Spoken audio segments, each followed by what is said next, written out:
जो अंतिम सूत्र था, अभिप्राय को हम समझ रहे थे कि यदि शास्त्रों में या किसी ने यदि किसी से कहा कि मुक्ति में आनंद की प्राप्ति होती है, तो उसका अर्थ ये लेना चाहिए कि वो मुक्ति की अति प्रशंसा में इस प्रकार कथन करता है। और कई बार सब विवेकी नहीं है, सब लोग दुखों से बचना चाहिए या बच सकते हैं क्या, इसकी कल्पना भी नहीं करते, स्वप्न में भी वो ये विचार नहीं लाते। और शास्त्रों को पढ़ना चाहिए बोलने से वो तो शास्त्र पढ़ते नहीं, किंतु उनकी भी इच्छा रहती है हम लबालब आनंद को प्राप्त कर लें, चैन की नींद में सोए, कोई अभाव ना हो। ऐसे शास्त्रों को नहीं पढ़ने की इच्छा रखने वालों को कह दिया जाता है कि ये मुक्ति प्राप्त कर लो, आनंद ही आनंद मिलेगा। तो ये व्यवहार में इस प्रकार के वचनों का प्रयोग करने से कोई हानि नहीं। जिस प्रकार विकल्प वृत्ति में हम लोगों ने पढ़ा था, परमात्मा आनंद स्वरूप है। आनंद कहो या ओम कहो, परमात्मा कहो, एक ही बात है, किंतु दूसरों को समझाने के लिए बोलना पड़ता है परमात्मा जो है ना वो आनंद रूप वाले। एक ही वस्तु को समझाने के लिए, व्यवहार की सिद्धि के लिए ऐसा कथन कर दिया जाता है। कैसा? कि जो परमात्मा है ना वो आनंदमय है। अब किसी ने पूछा आपसे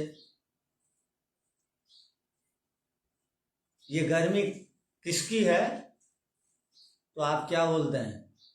सूर्य की है या आग की है? तो सूर्य का अर्थ ही है जिसमें गर्म हो, आग का अर्थ ही है जिसमें गर्मी है, उसी को आग कहते हैं। किंतु समझाने के लिए कहा जाता है आग की गर्मी, पानी की शीतलता, इसी को विकल्प वृत्ति कहते हैं। किंतु व्यवहार की सिद्धि के लिए ये झूठ नहीं है, किंतु व्यवहार में ये प्रचलन में आ जाता है। उद्देश्य मंद नहीं है बोलने का, किंतु मंद व्यक्तियों को भी मुक्ति की ओर प्रवृत्त कराने के लिए आनंद कह दिया जाता है, क्योंकि वो शास्त्र नहीं पढ़ते हैं, किंतु प्रसाद मिलेगा, भोजन मिलेगा, आइसक्रीम देंगे बोलने से बच्चे आ जाते हैं ना, उसके बाद बैठा के उनको सिखा दो, कुछ भी सिखाना है। तो ये बच्चे हैं मंद प्रवृत्ति के लोग। किंतु विवेकी लोग बहुत चालाक हैं, वो संसार में सब पदार्थों में दुख देखते हैं और दुख से बचने का एक ही उपाय उनको पता है, मुक्ति, ईश्वर की शरण, इसलिए वो वहां चले जाते हैं। उनको अधिक वो चॉकलेट देंगे, आइसक्रीम देंगे आदि बोलने की आवश्यकता नहीं है, किंतु इनको आवश्यकता होती है। किनको? जो सुख मिजाज के व्यक्ति हैं, जो संसार के भोगों को भोग भोग करके ऐसे प्रवृत्त हो गए हैं, तो उनको इससे भी बढ़िया आनंद वहां मिलता है, बोलना पड़ता है। वहाँ मिलता है बोलने से शायद वो प्रवृत्त होते हैं, कभी कभी सत्संग में बैठते हैं और यदि कोई बात प्रवचन में उनको लग जाती है तो बदल जाते हैं। नास्तिक लोग भी आस्तिक हो जाते हैं। तो ये हमारा प्रकरण चल रहा है। सूत्र के अंतर्गत कथन किया जा रहा है कि विमुक्ति प्रशंसा मंदानाम। विमुक्ति माने मुक्ति, मुक्ति की प्रशंसा में, मुक्ति में आनंद मिलता है, ऐसा कथन किया जाता है। मंद व्यक्तियों के लिए 3 प्रकार के अधिकारियों में से पहले वाले अधिकारी तो दुख से छूटने के लिए जुड़ते हैं, जो उत्तम अधिकारी। मध्यम जो है दुख से भी छूटना चाहते हैं, आनंद भी प्राप्त करना चाहते हैं। और ये वाले केवल इनको आनंद चाहिए। तो हम भी अपनी गिनती कर लें, हम कौन से स्तर वाले हैं। जब भी पढ़ाई होती है तो तुलना अपने से भी करनी चाहिए। हमको ये तीनों में से कौन सा अच्छा लग रहा है? आनंद अच्छा लग रहा है? नहीं, आनंद तो दुख की निवृत्ति के बाद मिल जाएगा। आपको अभी क्या लग रहा है वो पूछ रहे। ज्ञान मिलना है वो सबसे अच्छी बात है ना। ज्ञान के साथ साथ आपकी वृत्ति जरूरी है। अच्छा, अब प्राय करके व्यक्ति, आप और हम लोग जब भी कर्म में प्रवृत्त होते हैं, हम लोग जब भी कोई भी किसी भी कर्म में प्रवृत्त होते हैं, लगते हैं, मुझे ये बताइए, हम जिस भी कर्म में प्रवृत्त होते हैं, अपने को उस काम में लगाते हैं, उसके पीछे उद्देश्य क्या रहता है? सुख रहता है या दुख निवृत्ति रहती है? सुख रहता है ना, सुख की प्राप्ति। अच्छा, आप सुबह उठते हैं, नित्य कर्म करते हैं, किस लिए? सुख की प्राप्ति के लिए या दुख से बच जाऊं? दुख से, क्योंकि अगर दांत साफ नहीं करेंगे, एक साफ नहीं, सुख की प्राप्ति के लिए। अच्छा, स्वामी जी, दुख की निवृत्ति तो सुख की प्राप्ति। नहीं, मेरा प्रश्न का उत्तर दीजिए। आप सुबह उठते ही दिनचर्या करते हैं, नित्य कर्म करते हैं, शौच आदि जाते हैं, क्या के लिए? हाँ, किसी का भी उद्देश्य नहीं रहता है सुख मिलेगा शौच जाने से। सबका उद्देश्य रहता है पेट साफ हो जाएगा तो बीमार नहीं पड़ूंगा, हल्का लगेगा। और स्नान करते क्या के लिए हैं? दुख की निवृत्ति, ये शरीर के मैल निकल जाएं। और भोजन करते हैं क्या के लिए? सुख मिलेगा। नहीं, समय पर भोजन नहीं करने से पेट खराब होता है, भूख लगेगी, बाकी कामों में नहीं लगूंगा। तो हर काम प्रायः करके व्यक्ति दिन की शुरुआत वो जो नित्य कर्मों से करता है, उसका प्रायः अधिकांश उद्देश्य रहता है दुखों से बच जाऊं।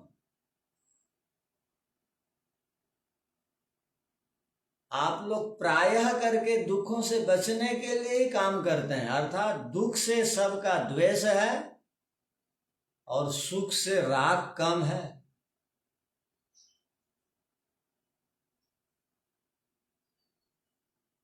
इसलिए ऋषियों ने कहा मुक्ति का अर्थ दुख से निवृत्ति। आप जो चाहते हो परमात्मा वही तो देंगे, आपकी इच्छा नहीं होगी और ईश्वर जबरदस्ती देंगे, ऐसी तो बात नहीं। आत्मा के इच्छा के विरुद्ध वेद में कुछ भी बातें नहीं लिखी हैं। और ईश्वर हमारे सगे संबंधी, मित्र, बंधु बांधव, माता पिता, आचार्य सब कुछ हैं, वो हमारे अंदर की बात जानते हैं। और ईश्वर को ये पता है ये दुख से बचना चाहता है। अगर ये सुख स्वरूप हो जाएगा मेरे कारण, तो वो ईश्वर जबरदस्ती आत्मा को परिवर्तन करते हैं स्वभाव में, ऐसा माना जाएगा। किंतु आत्मा में ये क्षमता नित्य ही है, अर्थात आत्मा का अपना ये स्वाभाविक सामर्थ्य है कि वह दुख से बच सकता है और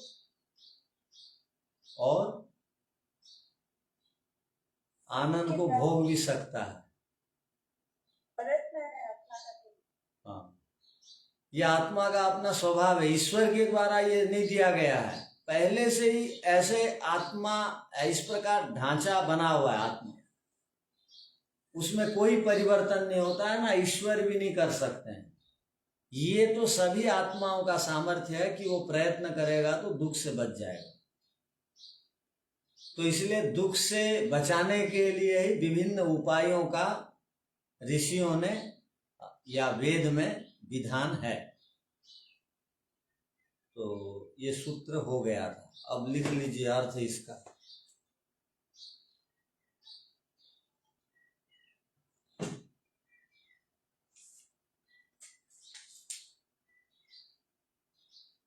इस सूत्र का अर्थ क्या? 68वां सूत्र।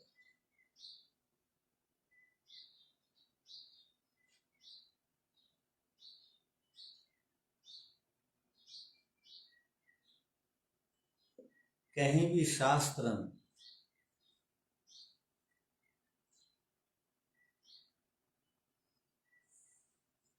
क्या बोले? कहीं भी शास्त्र में या किसी महापुरुष के द्वारा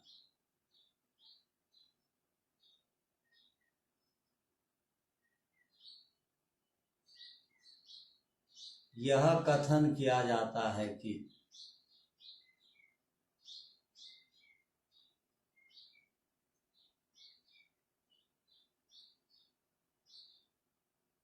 मुक्ति में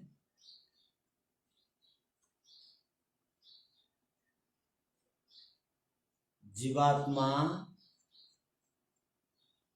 आनंद स्वरूप वाला हो जाता है।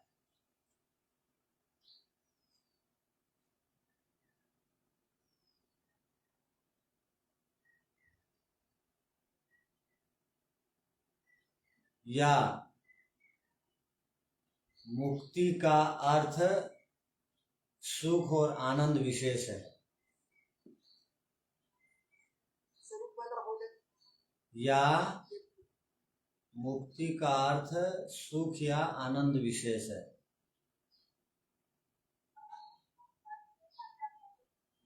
आनंद विशेष है।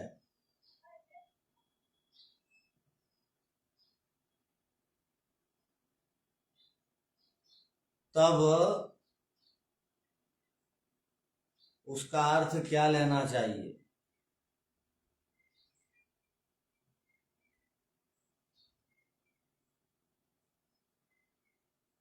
इसी विषय में अब बताया जाता है।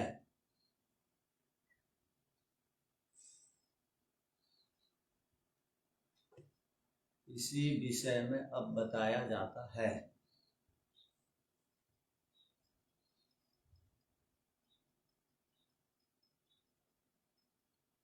जो मंद बुद्धि वाले हैं,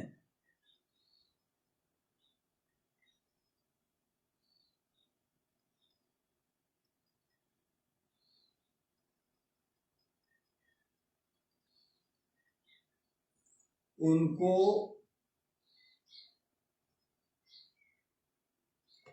मुक्ति के साथ जोड़ने के लिए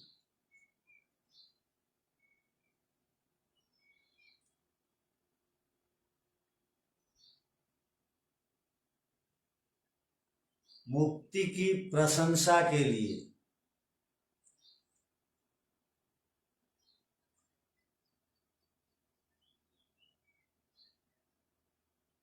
मुक्ति में आनंद भरपूर है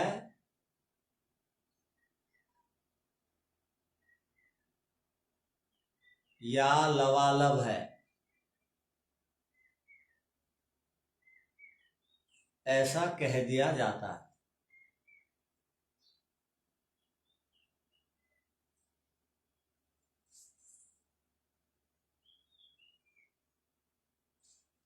तीन प्रकार के अधिकारी होते हैं।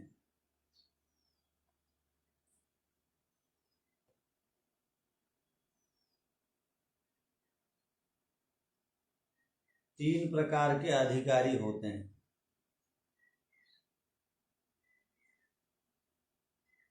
एक मंद अधिकारी हैं,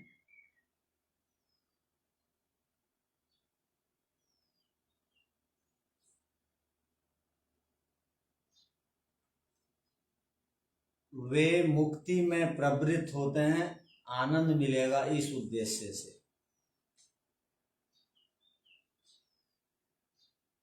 वे मुक्ति में प्रवृत्त होते हैं, आनंद मिलेगा इस उद्देश्य से। इसी प्रकार जो मध्यम अधिकारी होते हैं,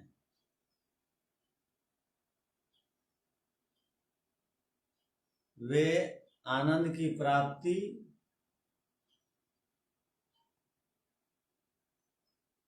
और दुख की निवृत्ति होगी,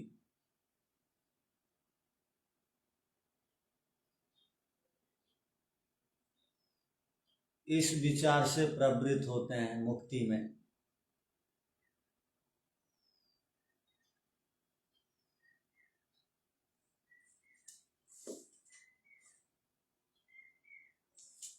और जो उत्तम अधिकारी हैं,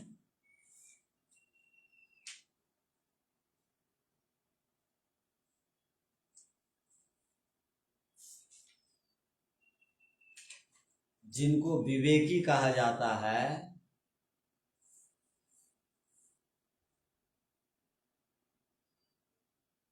वे संसार के सुख में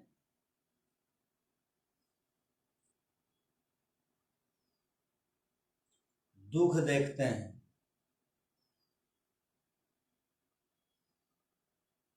अतः दुख की निवृत्ति के लिए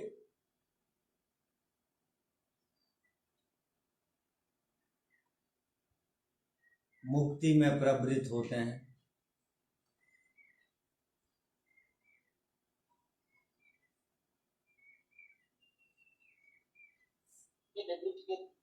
प्रवृत्त होते हैं।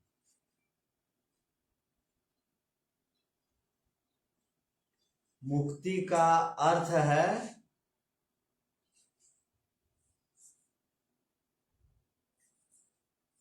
दुख से निवृत्ति।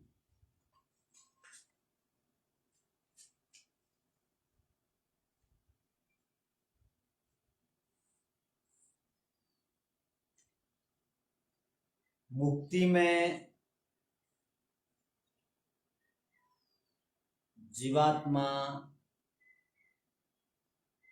आनंद स्वरूप वाला हो जाता है।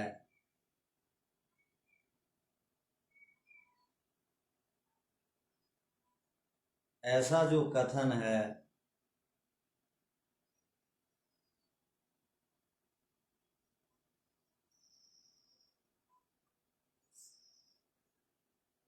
ऐसा जो कथन है वह केवल मुक्ति की प्रशंसा, वह केवल मुक्ति की प्रशंसा मात्र है।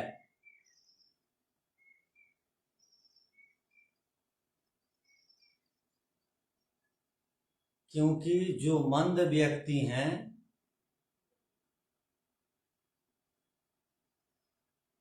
वे इस प्रकार के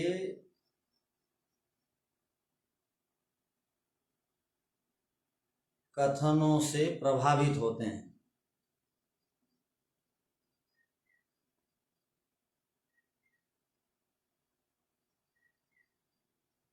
क्योंकि उनको संसार में सुख दिखाई देता है,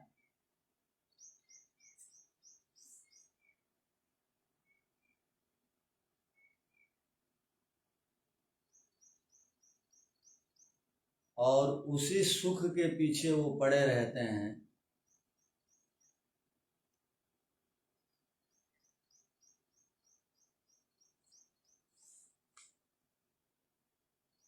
जब उनको कह दिया जाता है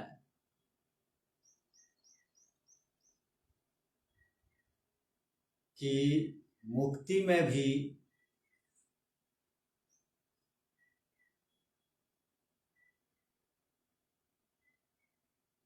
बड़े बड़े सुख मिलेंगे,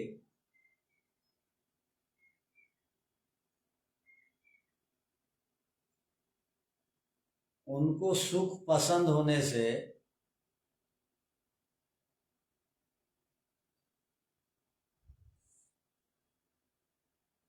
मुक्ति की प्रशंसा में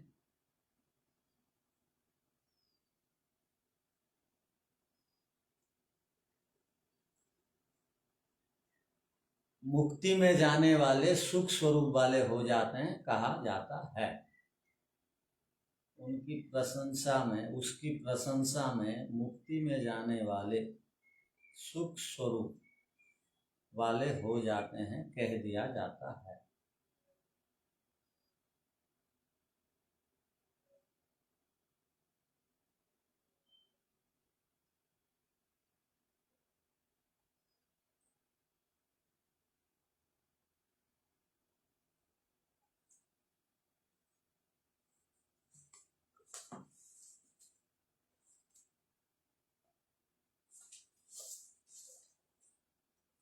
अब आगे देखिए,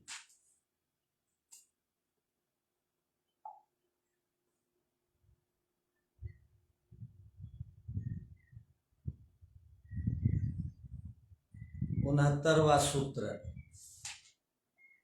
69वां सूत्र बड़ा है किंतु एक विशेष ज्ञान देता है।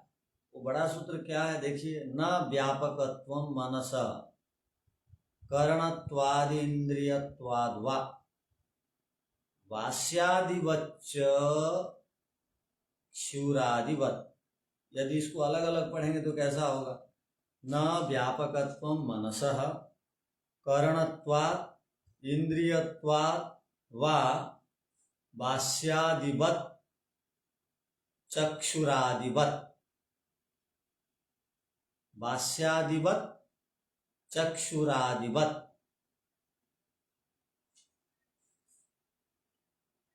अब इसकी भूमिका देखिए। अब कह रहे हैं कि तो मुक्ति का अर्थ क्या हुआ?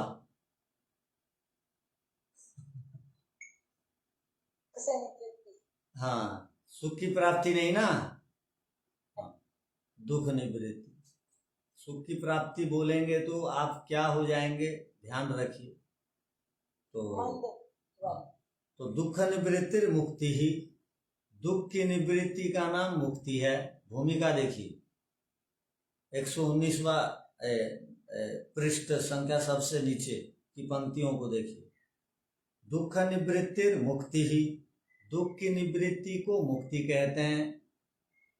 आनंद गौण भावेन उच्यते, और मुक्ति में आनंद की प्राप्ति का जो कथन है वो गौण कथन है, वास्तविक कथन नहीं है। प्रशंसा के अर्थ में, मुक्ति की प्रशंसा में ये बात कह दी गई। यत आनंद सुखम, वो जो मुक्ति में जो आनंद या सुख जो कहते हैं, मुक्ति में मंद के लिए कह दिया गया, वहां सुख मिलेगा, आनंद मिलेगा। ये जो सुख और जो आनंद शब्द है वो दार्शनिक दृष्टि से एक ही शब्द है, अलग अलग शब्द है। आप लोग बहुत विद्वानों से सुनते होंगे प्रवचनों में कि सुख क्या है, तो वो क्या बोलते हैं, सु माने अच्छा, ख माने इंद्रियां, इंद्रियों को जो अच्छा लगे वो सुख, अर्थात प्राकृतिक पदार्थों से जो हमको सुख मिलता है या खुशी होती है उसको सुख कहते हैं, और ईश्वर से जो सुख मिलता है उसको आनंद कहते हैं। प्रवचनों में ये बात सुनने को मिलती है, किंतु ऐसा अर्थ नहीं है। दार्शनिक दृष्टि से सुख और आनंद एक ही शब्द है, वो पर्यायवाची है दोनों। अर्थात ईश्वर से प्राप्त होने वाला दुख निवृत्ति अवस्था को भी सुख बोल देते हैं और आनंद भी बोल देते हैं। अर्थात सुख और आनंद दो अलग अलग अर्थ को बताने वाले शब्द नहीं।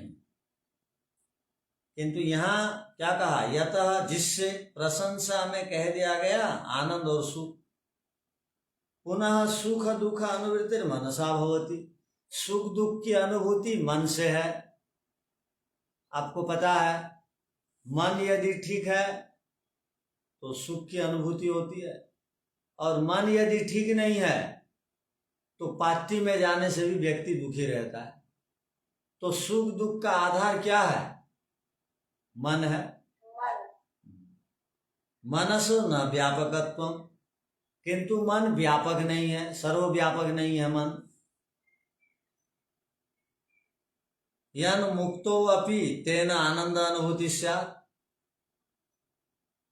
मुक्ति में भी आनंद की प्राप्ति होगी कैसे, मन तो वहां जाता ही नहीं है, या मन तो सर्वव्यापक नहीं है।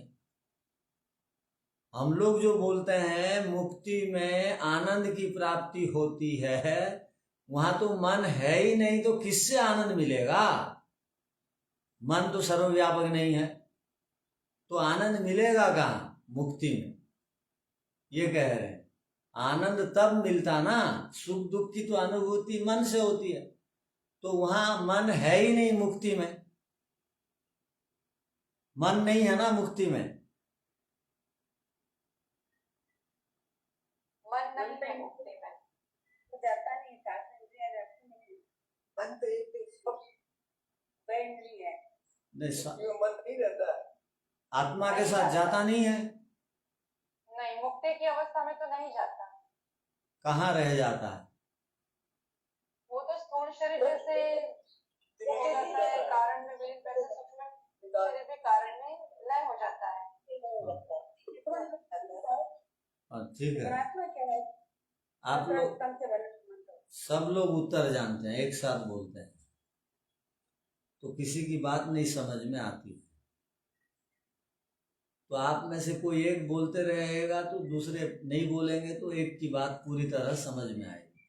मुझे ये पता है कि आप लोग बहुत जानते हैं, बहुत पुराने लोग हैं आप लोग, तो सबकी बोलने की इच्छा है, तो बोलने की इच्छा है, बढ़िया है। आप लोग सत्संग आदि में बोलते हैं या नहीं, रविवार आदि आर्य समाजों में जाकर अपने नाम लिखवा के बोला करिए, अभ्यास होगा। ये जो पढ़ाई करते हैं ना, इसको बीच में, अच्छा, जो पढ़ाई करते हैं उसी को बोलिए, कथा कहानी बिना बोले, तब लोगों में जिज्ञासा होगी। तो इस विषय को एक बार बोलिए कि मुक्ति का अर्थ क्या है, और मन सर्वव्यापक है या नहीं है। मन सर्वव्यापक नहीं हो सकता, ये कह रहे हैं। कैसे, न व्यापकत्व मनसा, मन सर्वव्यापक नहीं है, व्यापक नहीं है। कैसे, कारणत्वात्, मन क्यों सर्वव्यापक नहीं है, तो कह रहे हैं मन करण होने से, करण कहते हैं साधन को, उपकरण को। और क्या है, मन क्यों सर्वव्यापक नहीं है, तो ध्यान रखिए, जो भी साधन होगा वो कभी भी सर्वव्यापक नहीं हो सकता। जो भी अवयव वाला होगा वो सर्वव्यापक कभी नहीं हो सकता, वो साकारी होगा। तो न व्यापकत्व मनसः, मन व्यापक नहीं है, सर्वव्यापक नहीं है, एकदेशी है। हेतु दिया गया करणत्वात्, वो करण होने से, साधन होने से। ये देखिए, न व्यापकत्व मनसः करणत्वात्, 120 नंबर सूत्र पृष्ठ देखिए। न व्यापकत्व मनसः करणत्वात्, वो करण नहीं है, साधन नहीं है। आगे देखिए, इंद्रियत्वात्, या वह इंद्रिय भी नहीं है। किसके समान, तो कहा वास्यादिवत, वास्यादि के समान। वास्य कहते हैं कुल्हाड़ी को, कुल्हाड़ी के समान, और चक्षुरादिवत, चक्षु आदि के समान। तो इसको आप समझिए, क्या कहा गया? मन जो है व्यापक नहीं है, अर्थात एकदेशी है। तो मन सर्वव्यापक नहीं है, व्यापक नहीं है, ये प्रतिज्ञा वाक्य हो गया। हेतु क्या दिया? करण होने से, और क्या दिया? इंद्रिय होने से। ये हेतु दो हो गए। जो भी करण होगा और इंद्रिय होगा वो सर्वव्यापक नहीं हो सकता। अब दृष्टांत दिया, किसके समान? तो कहा कुल्हाड़ी के समान, आंख के समान। कुल्हाड़ी करण है, लकड़ी काटने का साधन कुल्हाड़ी है। तो कुल्हाड़ी सर्वव्यापक है? नहीं है। तो कुल्हाड़ी के समान मन है, तो वो सर्वव्यापक नहीं हो सकता। इसी प्रकार एकादश इंद्रियों में मन की भी गणना होती है। तो एकादश इंद्रियों में मन भी एक इंद्रिय है। किसके समान इंद्रिय है? तो कहा आंख के समान इंद्रिय है। तो आंख एकदेशी है या सर्वदेशी है? एकदेशी है। तो इंद्रियां सब एकदेशी हैं, सार्वदेशिक नहीं है, सर्वव्यापक नहीं है। तो देखिए, दृष्टांत दे करके, हेतु दे करके किस प्रकार काट दिया गया। मन सर्वव्यापक नहीं है, किसके समान? करण और इंद्रियों के समान। हाँ, ठीक है। तो व्याप्ति क्या बनेगी यहां पर?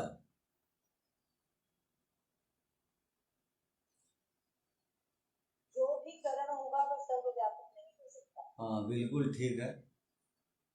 जो भी कारण होगा वो एकदेशी होगा, सर्वव्यापक नहीं होगा।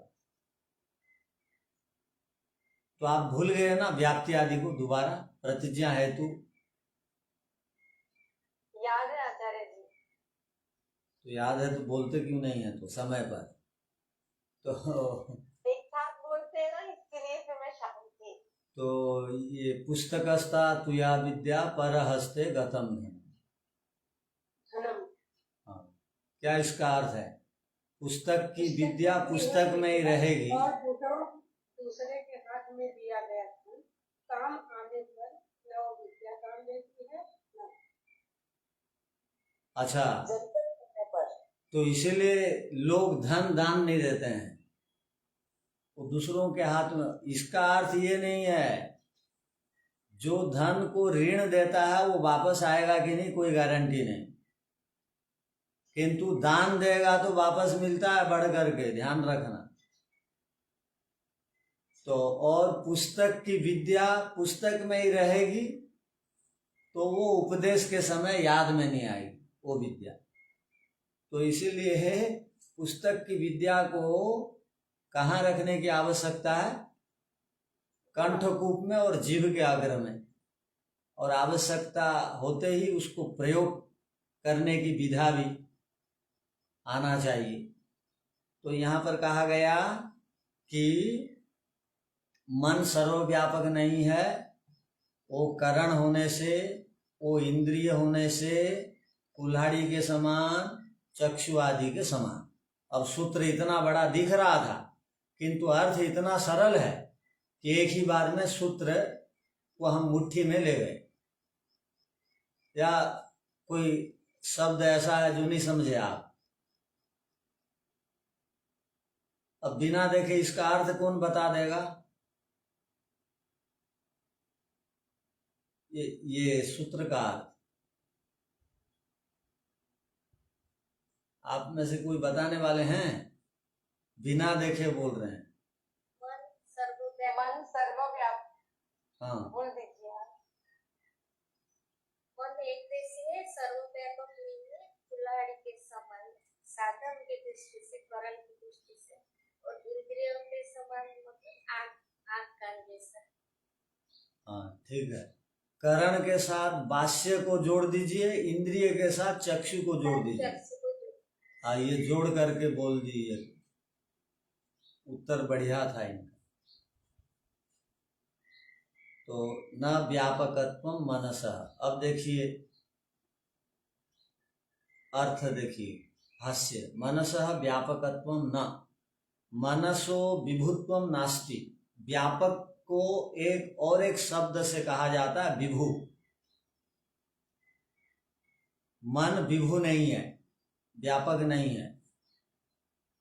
करणत्वात् भाष्यादिवत, करणम उपकरणम, करण कहते हैं उपकरण को, साधन को, साधन होने से साधनत्वात्, इसके समान, तो कहा कुठारादिवत, कुठार आदि के समान, अर्थात कुल्हाड़ी को संस्कृत में कुठार बोलते हैं। वा अथवा, सूत्र में देखिए इंद्रियत्वात् वा लिखा है, वो वा का अर्थ अथवा। इंद्रियत्वात् चक्षुरादिवत, एकादश इंद्रियेषु, एकादश इंद्रियों में, तस्य इंद्रिय भावाच्च, वो इंद्रिय सत्ता वाला भी है मन, चक्षुरादिवत, आंख आदि के समान।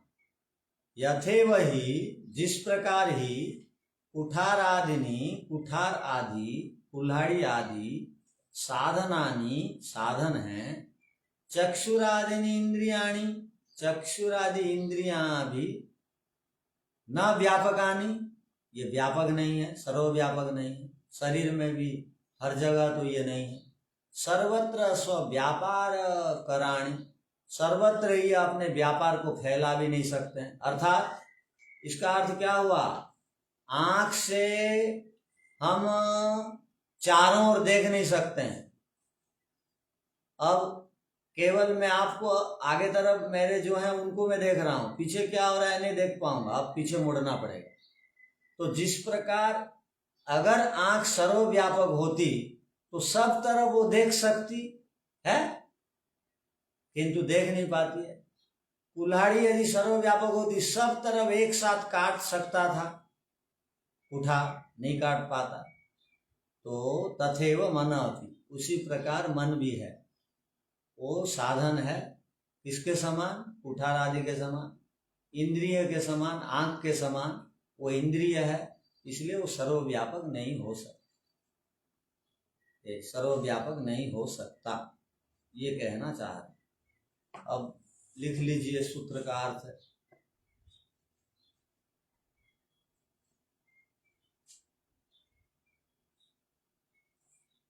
भूमिका,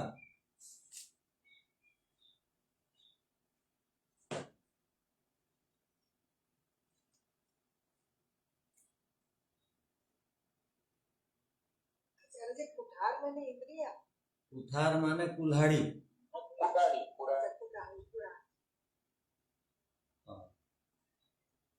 तो लिखिए भूमिका को।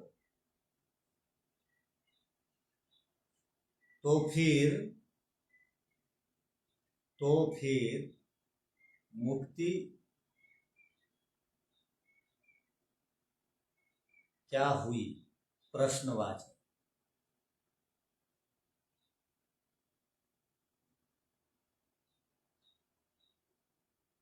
मुक्ति का अर्थ है छूटना,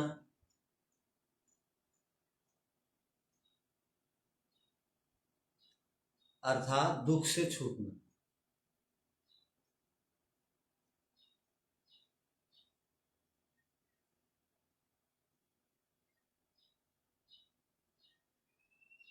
मुक्ति में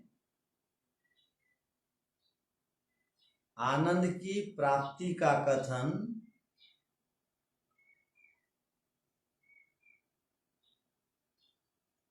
गौण कथन है,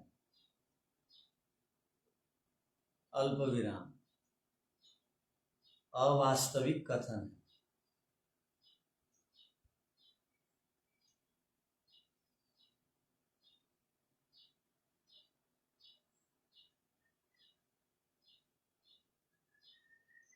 ये जो आनंद है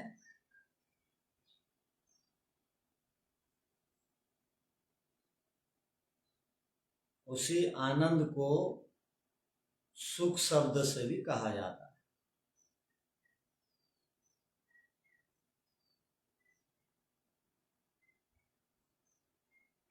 सुख शब्द से भी कहा जाता है।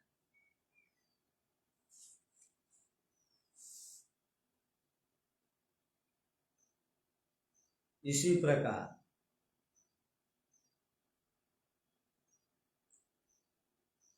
हम लोग सुख और दुख की अनुभूति मन से करते हैं।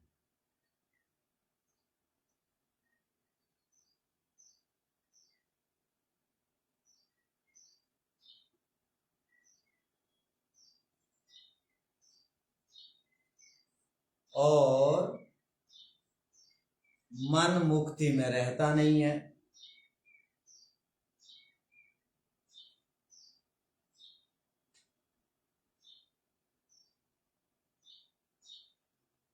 बिना मन के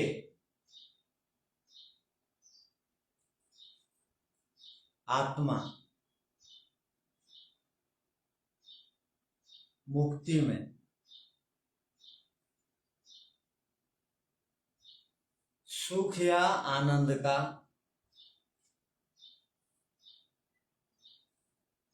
अनुभव करेगा कैसे?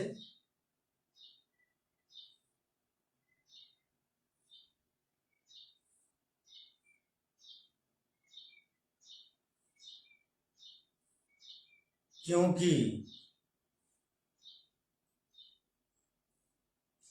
जिस प्रकार शरीर में मन रहता है,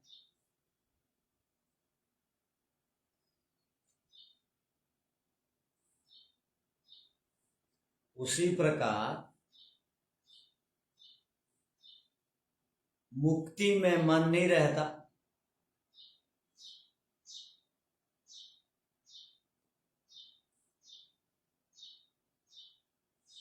क्योंकि मन एकदेशी है।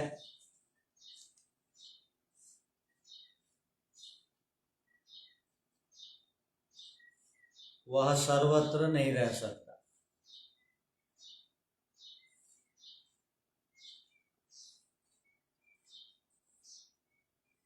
यदि मन व्यापक होता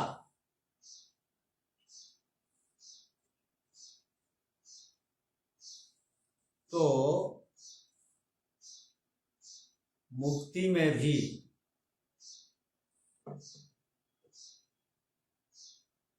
मन की सहायता से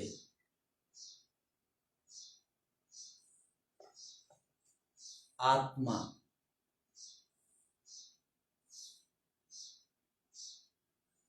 आनंद की अनुभूति करता।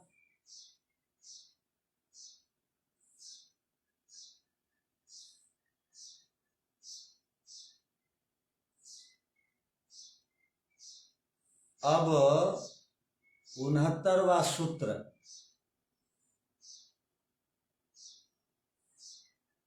मन व्यापक है या एकदेशी है,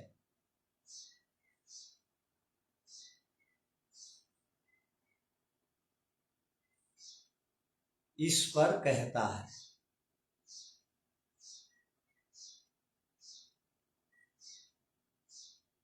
तो मन व्यापक है या एकदेशी है, इस पर यह सूत्र कहता है।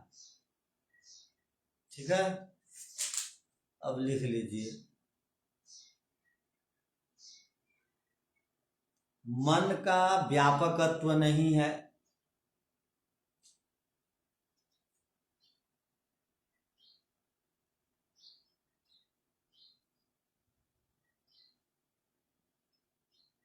क्योंकि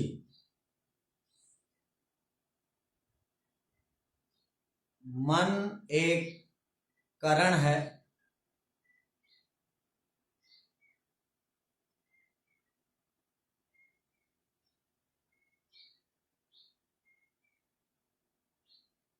करण अर्थात साधन,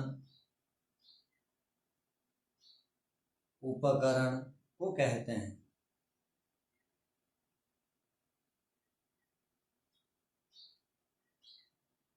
पूर्ण विराम। अथवा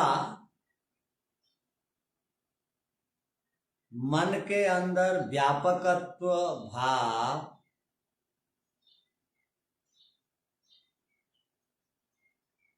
इसलिए भी नहीं है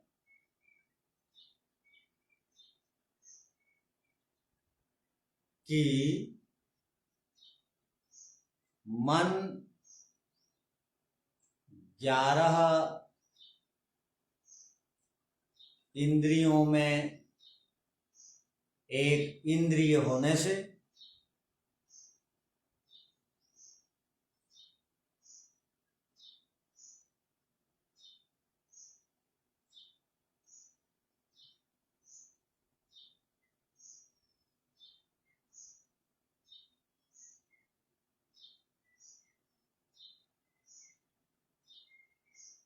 जिस प्रकार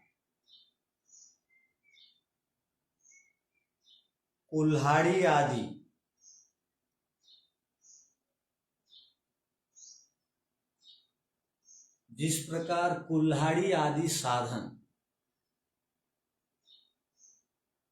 और चक्षु आदि इंद्रियां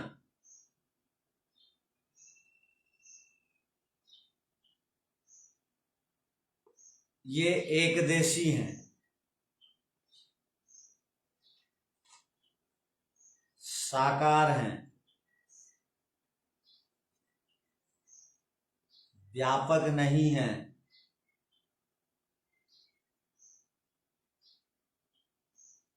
क्योंकि जो साधन होते हैं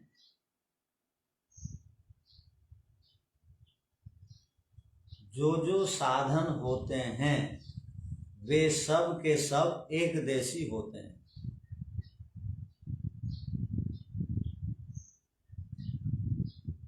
और जो भी कोई इंद्रिय होता है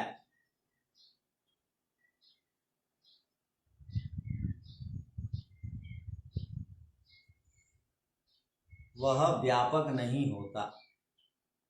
जो भी इंद्रिय होता है वह व्यापक नहीं होती।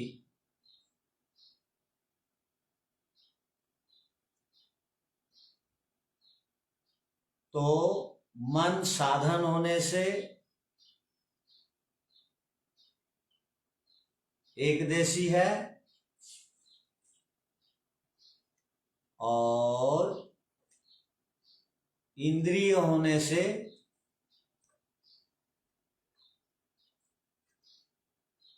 वह व्यापक नहीं हो सकता और एक स्थान विशेष में रहता है।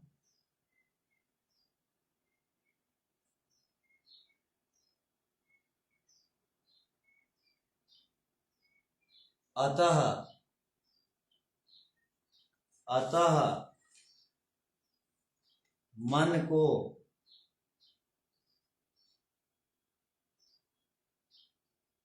व्यापक नहीं कहना चाहिए।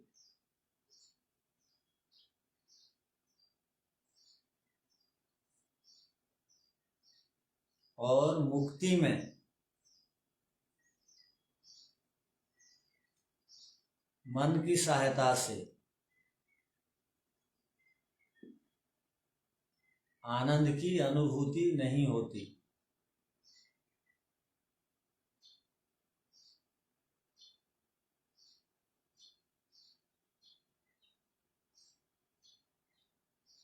इस प्रकार का सिद्धांत होना चाहिए।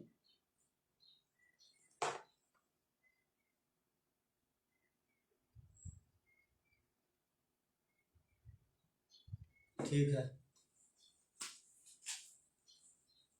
ओम शांति शांति शांति। सबको साथ